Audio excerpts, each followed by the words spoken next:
Good day and welcome back. This is our first part in the discussion of the calculus of vector valued functions.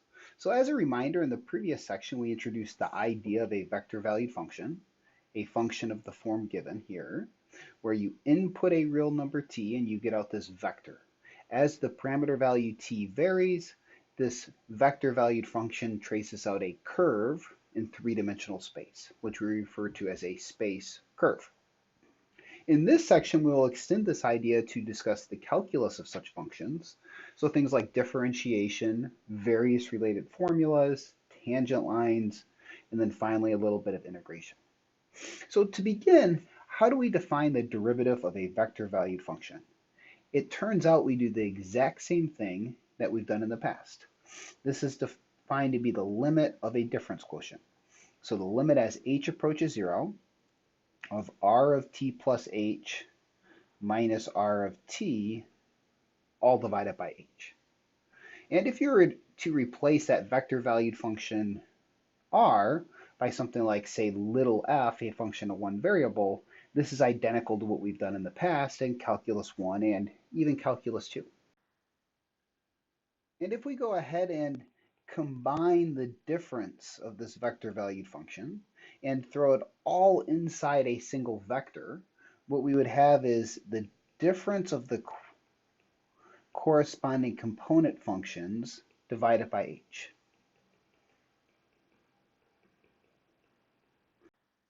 And finally, here in the third component, I've used h in two different ways. So what I'm going to go ahead and do is refer to this third component function as being a capital H, which allows us to clearly delineate between the two possible uses. And remember, what we discussed in the previous section is that we can go ahead and take this limit and we can push it inside each of the components. And note, when you get that limit inside to each of the components, you have a limit of a difference quotient of a function of one variable, i.e. we end up with simply the derivative of the first component, the derivative of the second component, and the derivative of the third component. Now, I very kind of clearly and intentionally left out a few little steps here, but the big idea I want to get across is that in order to differentiate a vector valued function, you do the thing that makes the most sense. You differentiate each of these individual components. Now, maybe a more important question is, do we have any geometric significance to this? So if we have our space curve, we'll say the red curve is given by the vectored valued function r of t, and we pick a point on the curve. It turns out that the vector r prime of t is tangent to the curve at this point. Let's call it B. So the observation that I want to make, and we'll build off upon in our next few examples, is that r prime of t is tangent to the curve at r of t.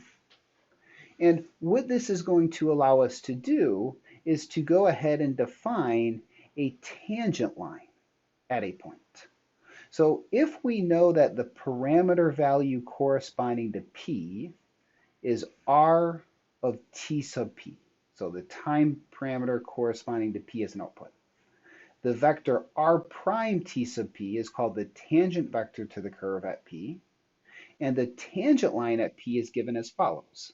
And the reminder is, in order to write down a tangent line, we need to know a point and a direction. So we're going to say it's a line through P. So if it's a tangent line at P, the tangent line must go through that point in the direction determined by the derivative. So r prime t of P. And note this is identical to what we've done in the past in Calc 1 and Calc 2, just with our different notation here. It's a line through a point in the direction determined by the derivative. So if we were to go ahead and sketch the tangent line above, roughly speaking, it looks something like this. And that tangent line at P, it passes through the point P, the direction is determined by the derivative vector at that point. So in terms of an equation of the line, if we go back to that vector equation that we encountered way back in the previous chapter, xyz is equal to the vector representing the point that we passed through. So this is coming from our point, plus t times the direction. So r prime t sub p. And this is our direction. And as this is a question that we will frequently answer, I really just want to kind of emphasize this key idea. In order to write down the equation of the tangent line at a point, you need to know the vector corresponding to the point, plus you also need to know the derivative of the vector valued function at the parameter value corresponding to that point. Those two key ingredients give us the equation of the tangent line. And before diving into one of these examples, let me just make an observation to kind of foreshadow what we'll see in our next section. It turns out that a common quantity that we might be asked to find would be a vector going in the direction of the tangent, but having unit length. So in order to get a vector tangent to the curve with unit length, we take the direction that we know is tangent to the curve. So r prime of t is tangent to the curve. And when we divide by its length, we're making it a unit vector. And this is something that we will revisit in more detail, and we'll generalize it even further in our next section. So something to look forward to. In terms of seeing this graphically, note at this point P, when you draw the tangent vector, this will most likely have a length other than 1, but if you divide out by its length, you might have something that looks a bit shorter or longer depending upon how long r prime is, and that would be the unit tangent vector.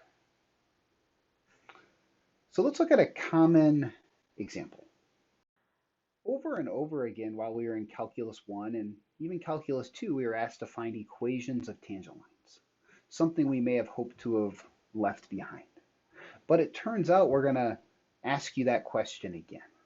Let's find the equation of a tangent line to the vector valued function at a specific point. So let me remind you of that generic vector valued form for this tangent line.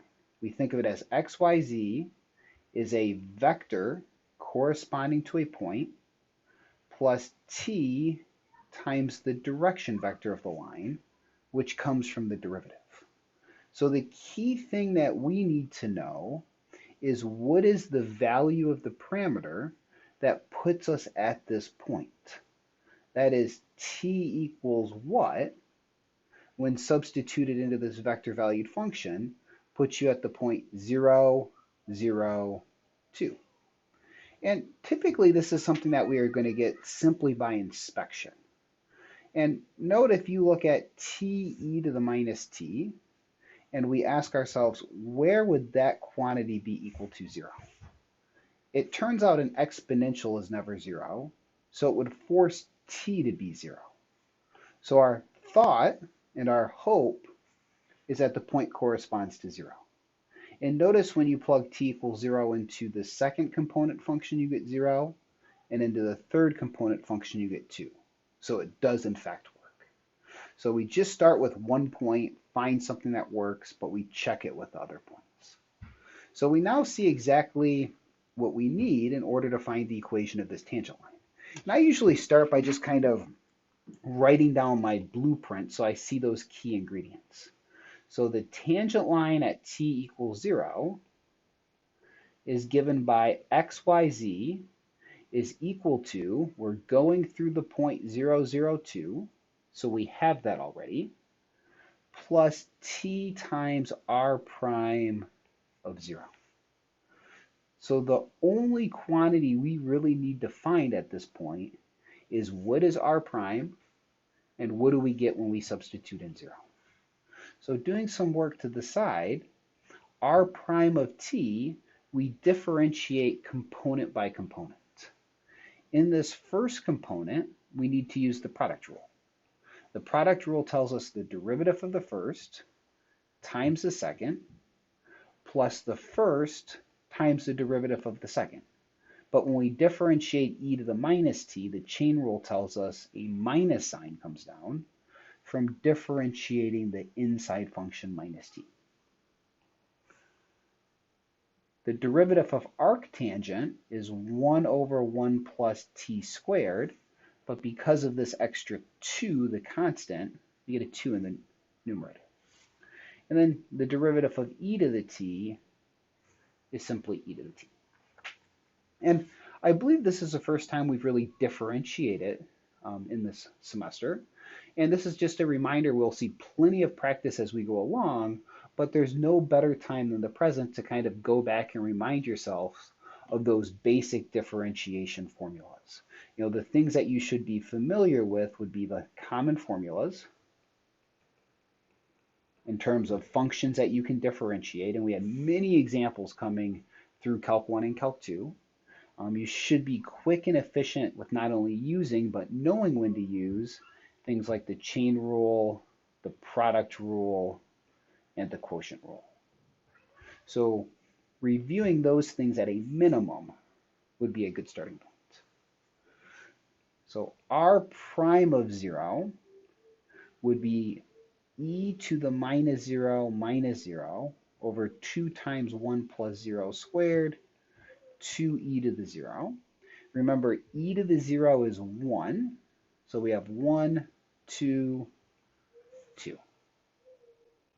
And the vector equation of our tangent line is 0, 0, 2 plus t times the vector given by 1, 2, 2.